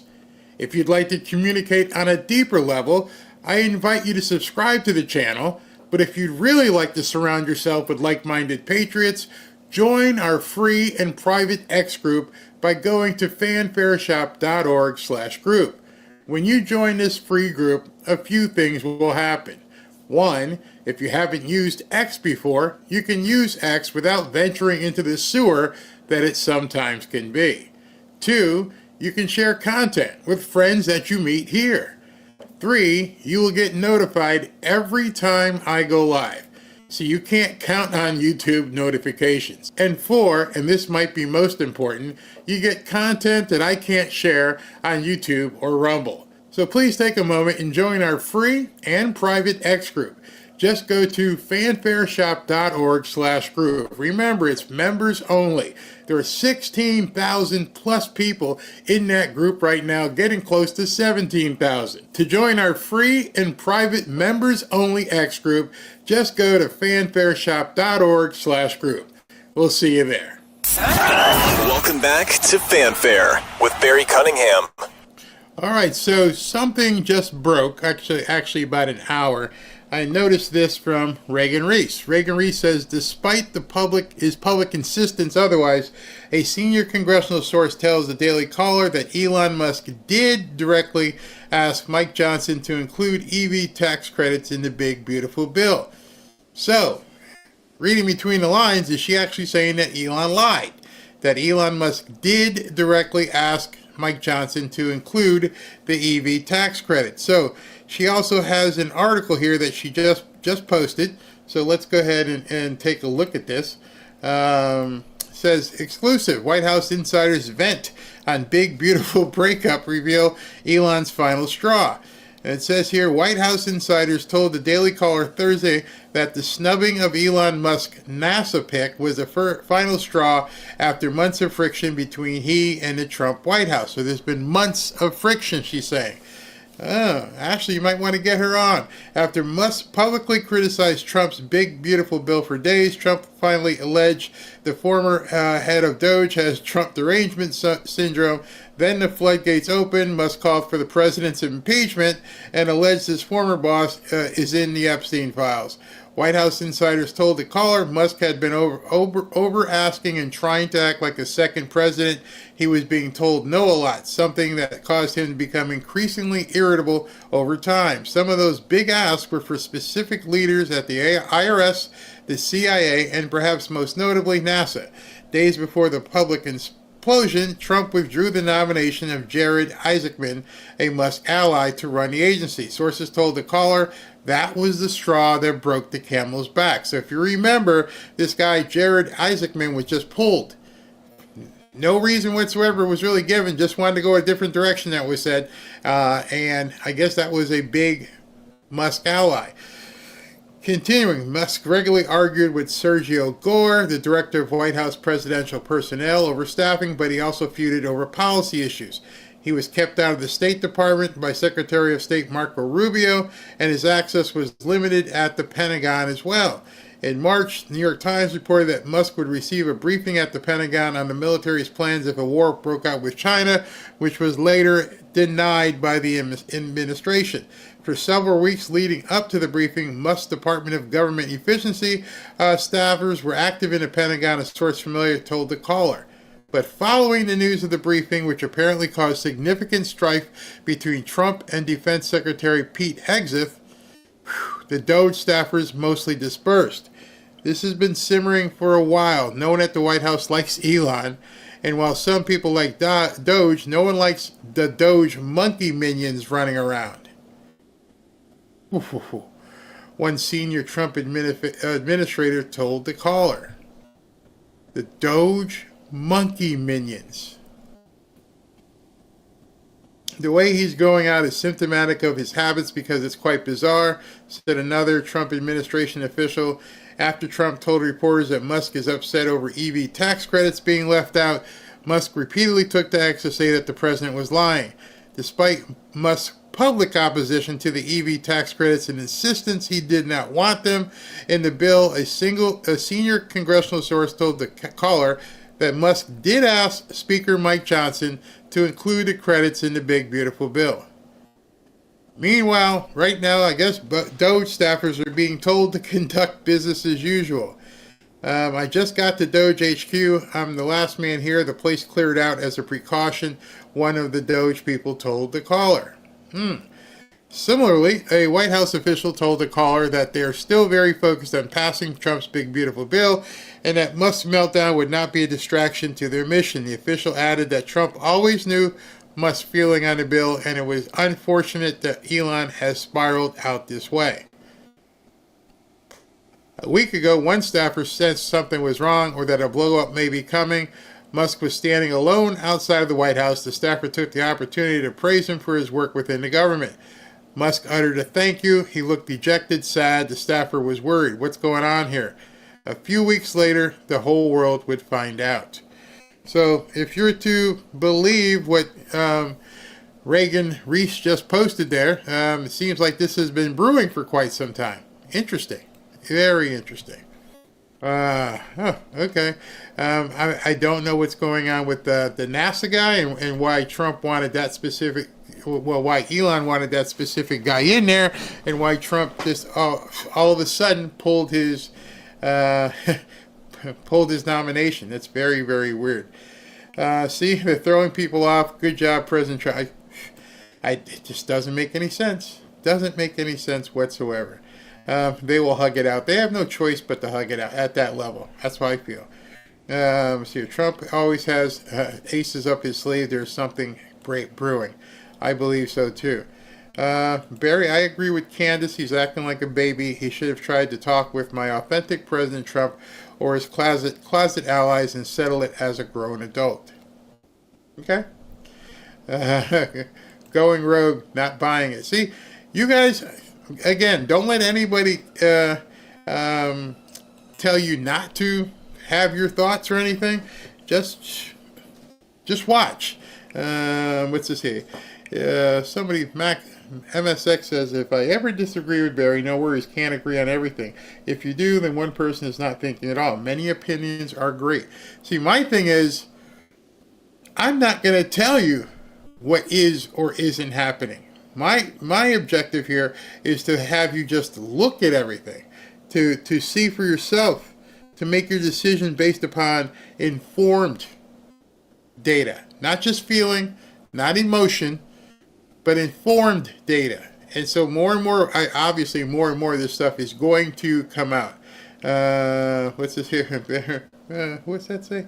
Barry, I love this. I am broke, but I love it. It's too good to be true.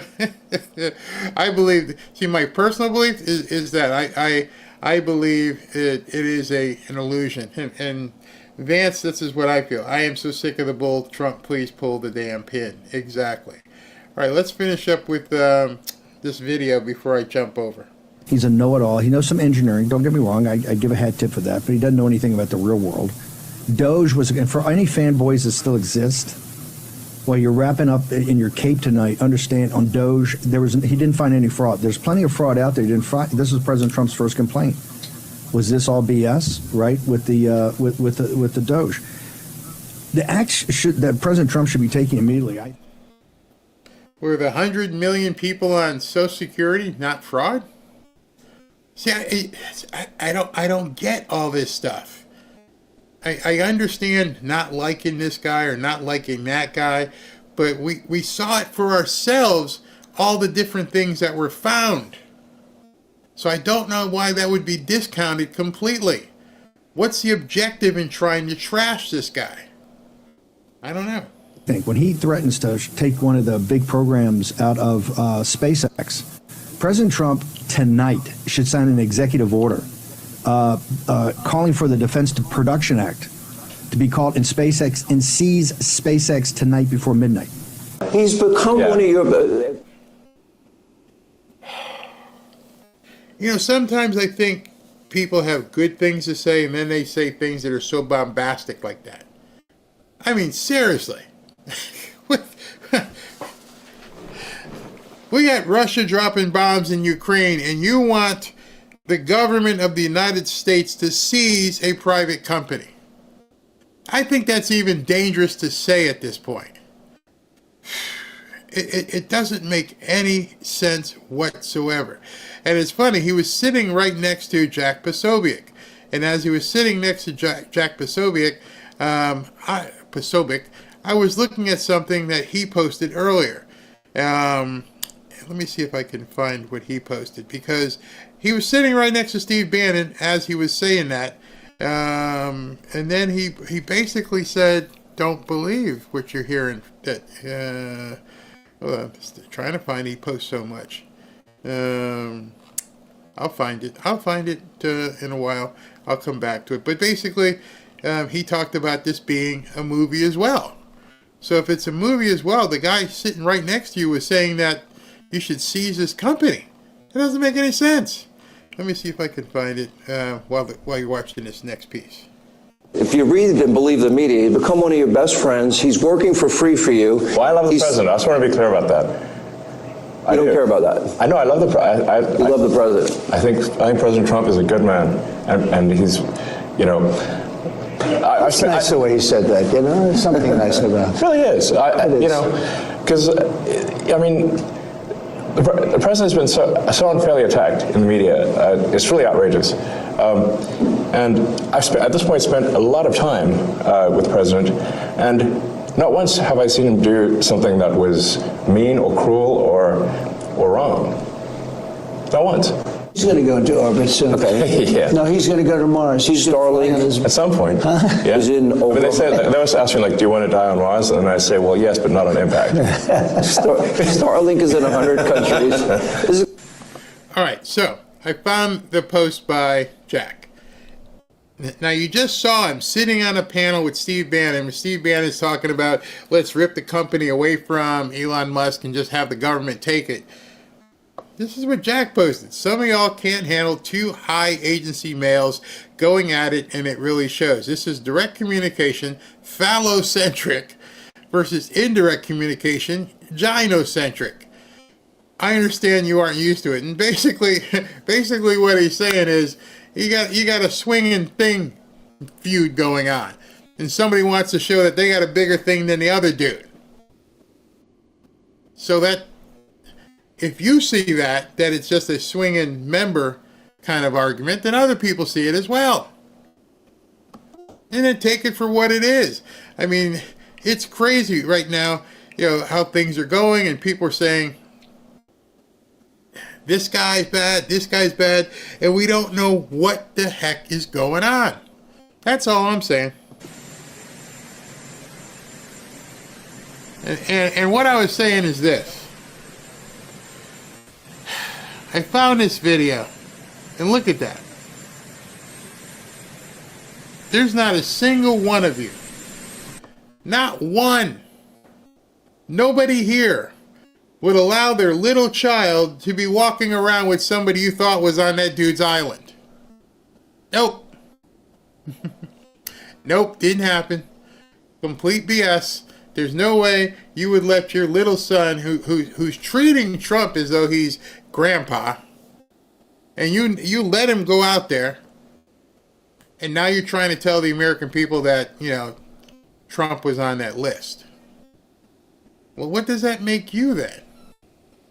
Think about that. If you're trying to allege right now that President Trump was doing something on that island, what exactly does it make you?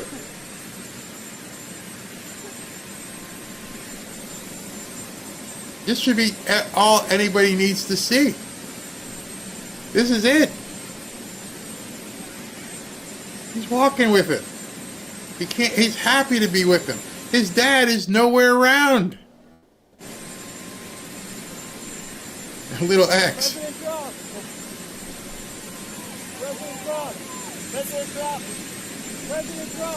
Many of you have seen it. It's like the cutest thing ever.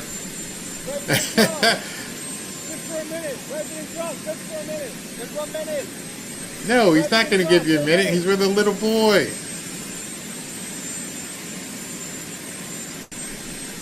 And look, he's got his hand down his back. He's touching him. Would you let some you-know-what guy touch your son? And here comes Dad way behind him. Not even paying attention. Not even looking really to see what's going on. Would you? Just ask yourself that question. Would this even be possible if you thought the man, your son, was running around and got his hand on his back and everything else was some sort of look at that. Now one best. It didn't take me long to find that. And so I encourage you guys to do what you can to begin looking into things and understanding. It's a precious video. It is. It's an absolutely precious, most innocent of video. And I can't accept that what we're seeing is anything other than a movie. Show me otherwise. Show me otherwise. It's crazy. Some great points. Yeah, just think. Just think. All right, we're getting ready to do a jump over.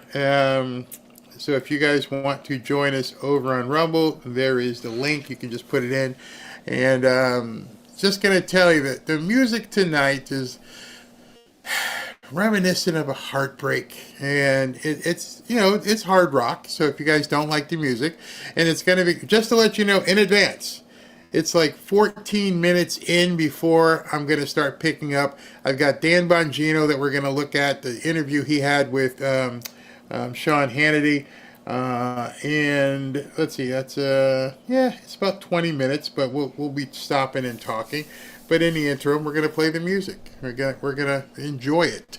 So let's go ahead and look at Super Chats, and then I'll play the break, and then we'll be over on Rumble. I got a special, I don't know if BLS Doom Crew is in here tonight, but if he's in, I got a special request from him that he put up tonight, so that's pretty funny. All right, so let me do this, and okay, I can read these off pretty quick. All right, where are we? Just going to find the right screen. We're going to go with this one. Yeah, okay. World peace. This is the greatest group of people on the internet. Thank you. Thank you. Glad you're liking the Fanfare family. Tip Jarge, Donald is the man. He is. Lacey, you are correct, Barry. It was planned. Kuine Ateao. Elon did the same thing to Nigel Farage that he's doing to Trump. He has Asperger's, which makes people act differently from normal. It will pass. Laura Gray, I love them both. The whole thing just doesn't pass the smell test. Yeah, it's just something doesn't seem right. Southern Ninja, I just don't believe it's real. Me neither. Sharon, what if the play is to get the BBB passed by the guilty on the list before it gets released, but then release it after the vote anyway? Interesting ploy, now that the Democrats are asking for it. Melody Hart, I really think Trump and Musk are running a psyop to flesh out and expose rhinos. I am not going to be upset over this. I'm going to wait and see. Yes, don't be upset. Patricia Kuhn, Democrats talking about what is normal. That is a good joke. Cool Roy, Democrats got nothing. Nope, not a damn thing. Nolan Joseph, you skipped the chat where Trump threatened to pull Musk's financial connection to the government in response to him. Yeah, I didn't skip it. They're playing tennis. They're going back and lobbing threats. Today's Thursday. Let's see what threats get executed. I can say anything. I'm going to punch you in the face. Until I punch you in the face, they're words. Letty Eddie, Trump and Elon actually made my day. They are teaching people how, how to. He just gave Elon the key and told him to leave. So easy to forget what happened a couple days ago. Lacey, yes, the Academy Award all planned. Patricia Kuhn, Barry, when you say bullcrap, you need to do a pretend sneeze at the same time. Yes, why are Trump and Elon having issues now with the steel Elon found? Yeah, and everyone's like, oh, he didn't find anything? Come on, Steve, we saw it. They want us to pay for the world. Thank you, CR. Job for 9. I trust what the Secretary of Commerce and Treasury have to say. Bingo. World peace. Trump and Elon have been attacked by the same people. This doesn't make any sense. After everything, they're going to let them win. This affects all of us, so they need to understand this is bigger than money. Indeed. Tommy Radcliffe, Albert Finney Network. I'm sick. What's that? I'm mad as hell, and I'm not going to take it anymore. Starfleet. Elon has deep insider knowledge of the government, both parties. If he wants to expose it, he could at any time. You are so right. Elon could have backed up government data to senators at any point. I hope it all stops soon. Dave Rutan. Like any great illusionist, look at what's going on here, not what's really going on over there. Exactly. David Judson. Love your level-headed thinking, Barry. Love your channel. Thank you. Thank you very much. Donald Fritch. Barry, please play Same Old Story by Simon and Garfunkel. I'd have to look that one up. Don't know it, but I'll put it on the list. By the way, we're going to have a request list as well coming up. Critter, Barry, you continue to amaze me with your outside-the-box thinking.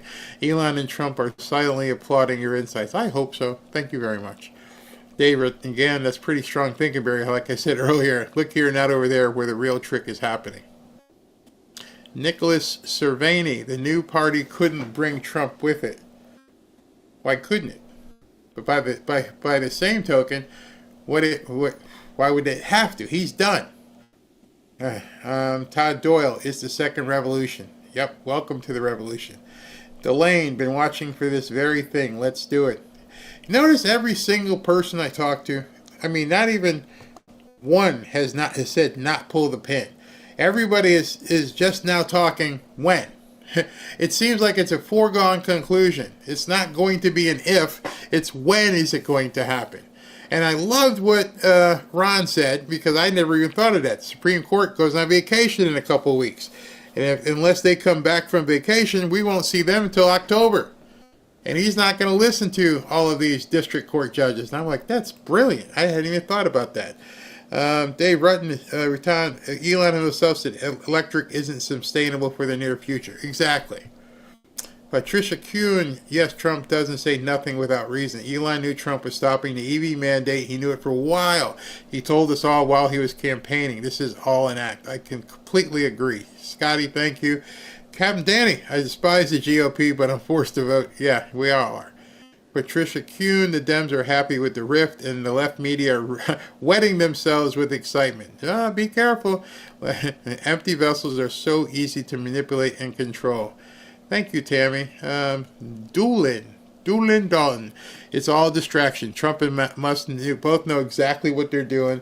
The media and Dems are so stupid they can't see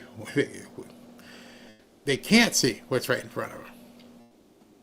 Thornton Maloney, this little feud is going to have disastrous effects on the midterms, especially if Elon puts his money elsewhere this time around. I don't think he will.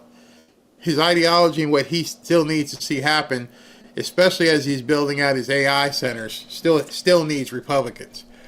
Doolin Dalton, I mean, they can't see what's right in front. Yes, I caught that.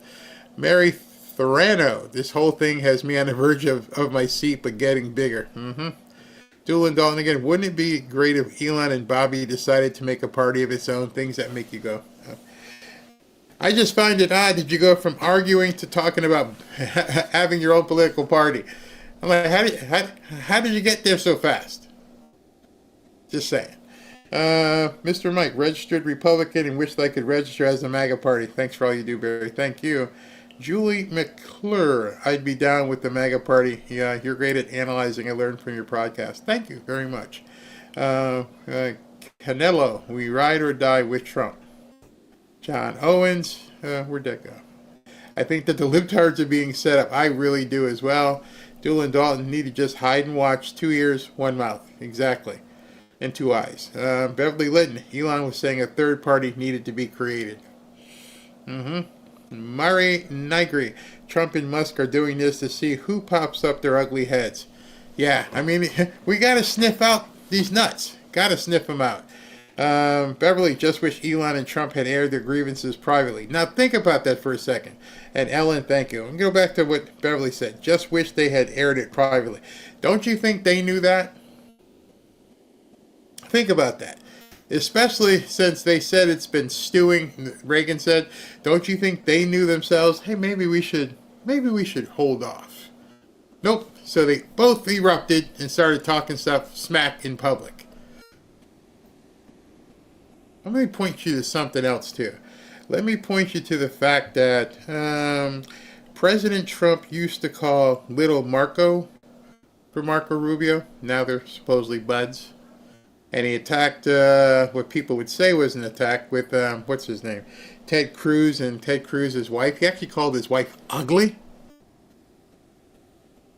So if you've seen over the course of time where President Trump has gone and called people names, and then those same people he's working with, just let all that sink in. I mean, you just gotta let it sink in.